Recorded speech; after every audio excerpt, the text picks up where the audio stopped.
שאנשים אחרים זה מצחיק, סבבה? הוא צריך לזרום עם ההומור שלי, כי יש אנשים שבאו, לא, רגע, יש אנשים, את עושה וידאו, לא הבנתי. נו בטח,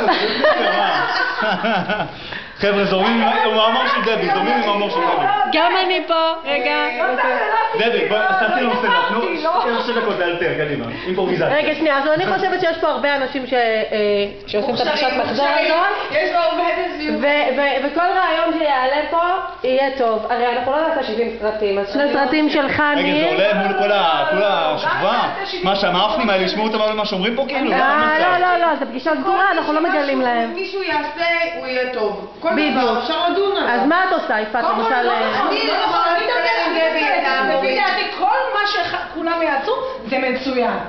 בדיוק. דוגמה, מה שמירי יעשה זה יצחיק 30 איש, מה שאני אעשה, כולם צריכים לסבול. אני רוצה להגיד משהו, את ה-30 איש שתצחיק, זה 30 איש כאילו, זה הסגורים או הפתוחים? לא, זה השווים. השווים. לא. ויני, מה אתה אומר? אבל בערב, לא בטוח. אני אומר ש... לא, שלום, שבת שלום. טוב. לא, על הקטע של